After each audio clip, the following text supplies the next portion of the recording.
Hello, j'espère que vous allez bien. Ça fait tellement longtemps que j'ai pas allumé la caméra pour vous parler. Et cette vidéo, ça fait un moment que je dois vous la faire, puisqu'aujourd'hui, ça fait plus de 3 mois déjà que j'ai accouché. Et en fait, prise dans ma nouvelle vie de maman, avec notre déménagement, j'ai pas eu le temps de filmer, j'étais très fatiguée. Ça a été un petit peu compliqué, mais ça, je vous en parlerai dans une autre vidéo sur le postpartum que je pense vous tourner bientôt puisque ça y est, les 3 mois, on va dire, fatidiques après l'accouchement sont passés. Ce n'est pas le sujet. Aujourd'hui, je vous retrouve pour vous parler de mon séjour à la maternité et je pense que c'est un sujet qu'on aborde peu. Enfin, moi, j'en ai vu pas tellement que ça sur YouTube et pourtant, j'aurais aimé avoir toutes ces petites infos. Donc c'est ce qu'on va faire sans plus attendre. Donc moi j'ai accouché le 18 avril et il est né à 18h44. Donc en fait je suis arrivée dans ma chambre pour mon séjour à la maternité, il devait être 23h30. Et donc là on a tout de suite les premières heures de bébé. Euh, alors tout de suite moi quand je suis arrivée dans ma chambre j'avais un plateau repas qui m'attendait et j'avais tellement faim, ça faisait quasiment 20 heures que j'avais rien mangé. Donc autant vous dire que ça commençait à creuser et un accouchement c'est tellement éprouvant. J'avais vraiment faim. Je m'en souviendrai toujours, c'était des raviolis avec des brocolis. J'avais trouvé ça tellement bizarre, ça ne va pas du tout ensemble. Mais j'avais tellement faim que j'ai tout mangé. Et je me sentais déshydratée en fait. Je ne sais pas si c'est un effet secondaire avec la péridurale, avec la chaleur. En plus, j'avais fait de la fièvre. Mais j'avais tellement soif qu'il y avait une poire et ça m'avait fait tellement de bien de manger un fruit bien frais avec de l'eau fraîche. Enfin bref, ça c'était vraiment revigorant, j'ai beaucoup apprécié. Le papa, lui, n'avait le droit à rien. Donc moi, pour information, j'ai accouché dans un hôpital public. Et l'accouchement, j'en ai un très bon souvenir, mais vous allez voir au cours de cette vidéo, le séjour à la maternité, pour moi, ça a été assez compliqué. Je me suis sentie vraiment très mal, très seule. Et c'est pour ça que j'y suis restée très peu de jours. Une fois que je suis rentrée dans ma chambre, donc j'avais mon bébé, le papa était là, sauf que il ne pouvait pas rester pour la nuit. Donc il a dû partir, il était 1h du matin et en fait j'ai trouvé ça tellement dur de me retrouver en fait seule, livrée à moi-même avec mon bébé. On vient d'accoucher, c'est pas rien, on est fatigué, on a du mal à marcher, on va pas se le cacher, on est épuisé et on se retrouve avec un bébé qu'on ne connaît pas, avec toutes les émotions qui viennent et j'ai trouvé moi la première nuit à l'hôpital mais tellement éprouvante. Alors il y avait un téléphone en fait dans ma chambre où je pouvais appeler directement les puéricultrices pour qu'elles puissent venir me voir. Mais en fait ça bipait déjà de partout dans le couloir parce que dès qu'on les appelait ou dès qu'on bipait, ça lançait un bip dans le couloir. Et donc déjà rien que ça pour le sommeil c'était vraiment très compliqué puisque du coup il y a tout le temps du bruit à la maternité donc pour se reposer c'était compliqué. Mais donc bref cette première nuit je l'ai trouvé vraiment très dure. Le départ du papa euh, alors il fallait qu'il se repose, je suis d'accord, mais si seulement il aurait pu passer cette première nuit avec nous, avoir un lit où pouvoir rester, ça aurait été tellement, je pense, mieux vécu. Mais bon, donc autant vous dire que la première nuit, j'ai dû dormir 1 heure. Parce qu'en plus de ça, même si bébé dormait, en fait, c'est tellement d'émotions. Moi, je me souviens que j'étais tellement inquiète. En fait, j'avais l'impression d'être en hyper vigilance pour mon fils. Je regardais tout le temps s'il respirait, s'il était bien. J'avais que des yeux pour lui, donc autant vous dire que ouais, le sommeil à la maternité, c'était compliqué. Durant cette première nuit, il y a le premier lever, donc c'est-à-dire la première fois que je vais poser le pied par terre après l'accouchement. Donc c'est un lever qui doit se faire avec une sage-femme ou une auxiliaire puéricultrice. Et honnêtement, je pensais que ça allait être beaucoup plus difficile. J'ai pas eu de vertige, j'ai pu me lever tranquillement après mon repas en fait. Donc elle était là pour me tenir. J'ai été aux toilettes. Ça c'est pareil, hein, je vous ai dit, on rentre dans les détails, mais j'avais tellement peur de faire pipi après l'accouchement parce que tout le monde m'avait dit tu vas voir ça va te brûler, surtout si tu as une épisio et tout, c'est l'horreur. Et pourtant j'ai eu une épisio et tout s'est très bien passé donc j'étais rassurée. Donc si vous avez regardé ma vidéo la valise de maternité, j'avais pris une gourde. Je vous explique dans cette vidéo pourquoi. Et bah je m'en suis pas servie.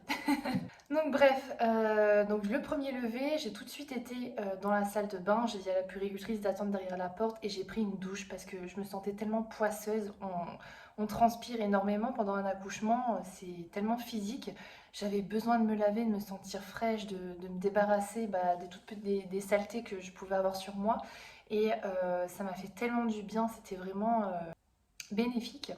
Pendant les premières heures de bébé à la maternité, c'est incroyable le nombre de doutes qu'on peut avoir, que ce soit sur les biberons, sur les réveils, sur ses pleurs. En fait, on, on a beau avoir porté notre enfant pendant 9 mois dans notre ventre, ça reste un individu qu'on ne connaît pas et qu'on doit apprendre à apprivoiser, à connaître. Et c'est à la fois magique et déroutant, vraiment.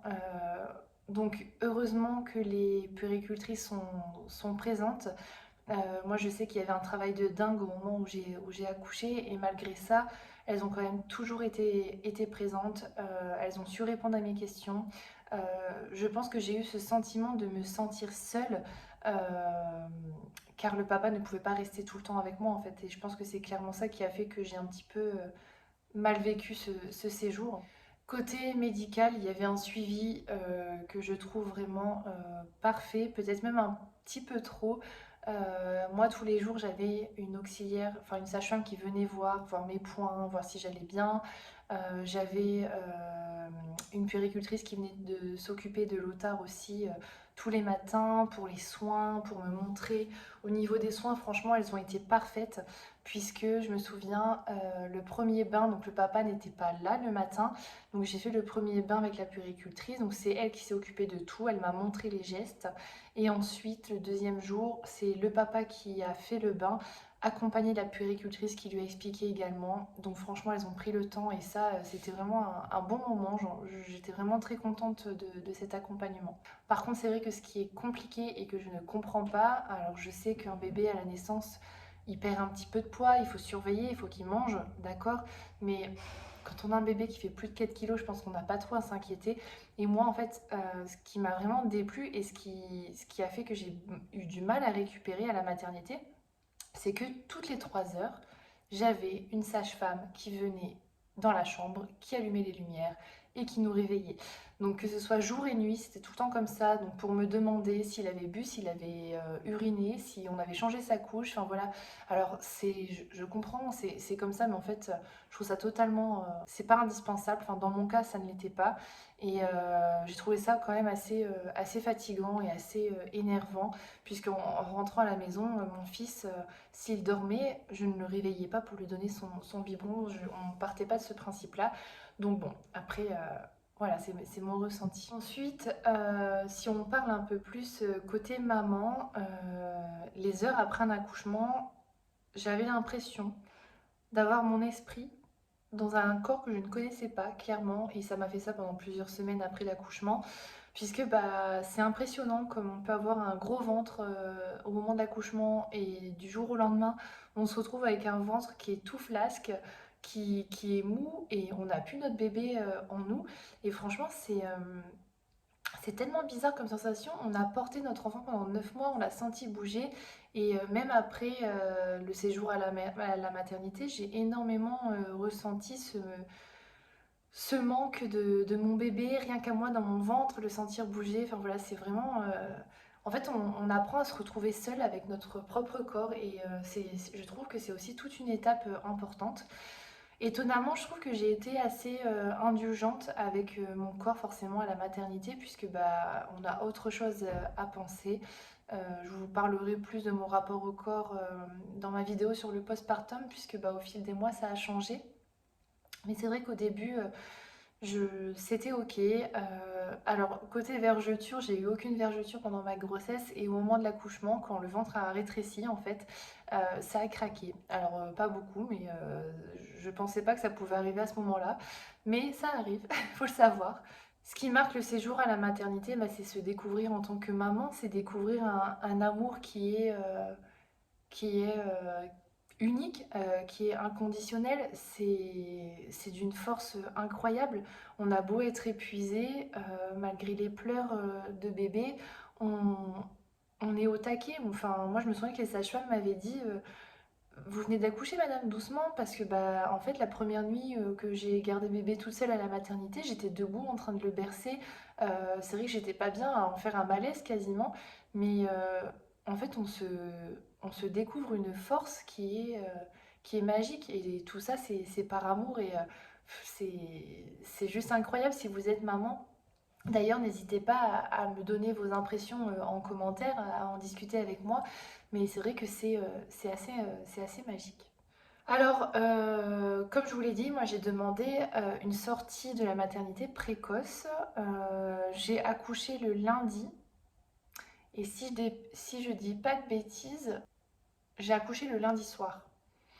Et je suis sortie le jeudi matin. Normalement, j'aurais dû sortir le vendredi ou le samedi. Et en fait, moi, j'en pouvais plus. J'avais clairement envie de retrouver mon confort, d'avoir le papa avec moi H24 pour qu'on puisse vivre ça ensemble tout le temps. Même si, quand bien même il venait la journée, ça reste quand même la nuit, on ne dort pas, et franchement, j'avais besoin de retrouver mon confort. Chez moi, j'avais ma maman qui était là avec ma sœur, donc j'avais clairement envie d'être dans mon cocon familial, et de prendre mes marques en fait, et de ne plus être dérangée toutes les 3 heures, d'avoir les bips, d'avoir ce côté très médicalisé qui est rassurant, je trouve, au moment de l'accouchement. Mais après, j'ai trouvé ça un petit peu trop, moi, à mon sens. C'est vrai que c'était très médical, sachant que bah, tout s'était bien passé. Donc en soi, on aurait pu éliminer, je pense, certaines choses. Mais bon, bref. Donc avant de sortir, donc on demande la sortie précoce. Il y a un check-up qui est réalisé par un pédiatre au niveau de notre fils. Donc on fait toute la batterie d'examens qui est nécessaire. Moi, de mon côté, c'est pareil. Donc voilà, moi ce que je voulais vous dire dans cette vidéo, c'est surtout de vous écouter à la maternité. C'est vrai que, comme je vous l'ai dit, on a énormément de doutes, on a énormément de questionnements, mais à côté de ça, je pense qu'il n'y a personne de mieux placé que nous, maman, pour comprendre les besoins de notre enfant. Et ça vaut à la maternité comme à la maison. Parce que c'est incroyable le nombre d'avis différents qu'on peut avoir. Moi, je me souviens, même à la maternité, j'avais des sages-femmes, je posais une question. Il y en a une, elle me disait blanc, l'autre me disait noir. Et en fait, bah, je fais quoi en fait j'écoute qui? Donc au final, s'écouter, je pense que c'est le plus important, que ce soit écouter son corps, son ressenti, et écouter son enfant. Voilà, je pense que c'est le plus important. Moi, ce qui m'a été fortement utile, c'est d'avoir une veilleuse dans mon sac. On m'avait dit d'en prendre une, et après, autour de moi, on m'avait dit n'en prends pas, il y a déjà des petites lumières dans la maternité. Je l'avais quand même prise, puisque faut s'écouter. Et j'ai bien fait de la prendre, parce que les lumières de la maternité, ça fait pas des petites veilleuses. C'est pas tellement tamisé, c'est un peu brut quand même. Et moi j'ai beaucoup apprécié avoir ma veilleuse pour la nuit, donner le biberon sans allumer trop de lumière. Donc voilà, ça peut être un conseil. J'avais également pris, et ça je vous le recommande à 1000% dans votre valise, de prendre du papier toilette triple épaisseur. Parce que le papier toilette de la maternité, il est horrible. Si vous avez une épisiotomie en plus de ça, je passe les détails, hein, mais ça va rester collé. Enfin voilà, franchement, c'est affreux. Donc le papier toilette, la qualité est hyper importante. Vous m'en direz des nouvelles. Après, si je peux vous donner un autre conseil, c'est d'être bien entouré de personnes bienveillantes. Et ça vaut aussi bien la maternité que chez vous. Moi, je sais que, bah, en fait, j'ai accouché, on était encore en plein Covid. Enfin, ça commençait à être là, à se tasser, mais on n'avait pas le droit aux visites. Et tant mieux. Je pense que même hors Covid, j'aurais refusé d'avoir des visites à la maternité, puisque c'est un moment où clairement on n'a pas envie d'avoir 10 personnes dans notre chambre tout au long de la journée à parler. j'avais clairement pas envie de ça, j'étais fatiguée et j'étais très contente d'être toute seule avec mon bébé et le papa et c'était très bien. Et voilà, je sais que si on aurait eu le droit aux visites, j'aurais dit à la famille non, attendez qu'on soit rentré à la maison. Et même rentré à la maison, personnellement, j'ai décalé certaines visites parce que je n'avais pas la force. Et ça, c'est important de s'écouter si vous voulez vivre au mieux votre post-accouchement. Donc voilà, je pense que j'ai fait le tour sur ce petit séjour. Ça me tenait à cœur de vous faire une vidéo puisque je vous ai emmené avec moi tout au long de ma grossesse, de l'accouchement. Et ça en fait partie, le séjour à la maternité. Donc voilà, n'hésitez pas, comme d'habitude, à liker la vidéo. Ça fait toujours plaisir, à vous abonner si ce n'est pas fait. Je reviens régulièrement sur cette chaîne, c'est promis. Le déménagement est passé, je vais pouvoir me remettre dans mes vidéos. Donc voilà, n'hésitez pas aussi à me suivre sur Instagram si vous voulez plus de nouvelles au quotidien. Et puis, comme d'habitude, à commenter pour papoter avec moi. Je vous fais de très gros bisous et je vous dis à bientôt. Prenez soin de vous.